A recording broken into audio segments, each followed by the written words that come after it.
2024. Sa ngayon po ay nananatili na may isang bagyo pero nandyan sa kanlurang bahagi ng ating bansa ang dating bagyong Romina. Wala naman po itong direktang epekto sa ating bansa maliban sa bahagya nitong nahahatak ang hanging amihan na siya po ngayong nakakaapekto dito sa malaking bahagi ng Luzon.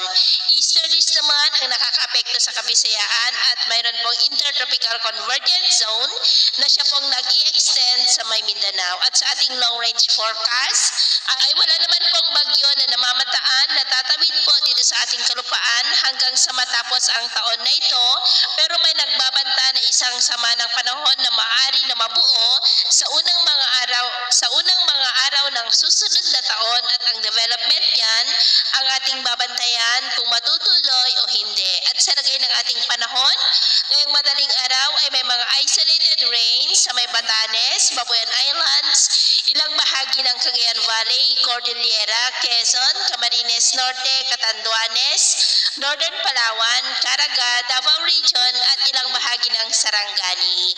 At mamaya ay sisikat naman po ang araw sa malaking bahagi ng ating bansa pero may tsansa pa rin ng cloudy skies with isolated rains sa ilang bahagi ng Cordillera, Cagayan Valley, Quezon, Laguna, Batangas, Camarines Norte, Northern Mindanao, Caraga at Davao Region. At mamayang hapon, posible pa rin ang cloudy skies with isolated rains sa ilang bahagi ng ating bansa lalo na sa Southern Luzon, ilang bahagi ng Central at Northern Luzon, ilang bahagi lamang ng Visayas at Mindanao.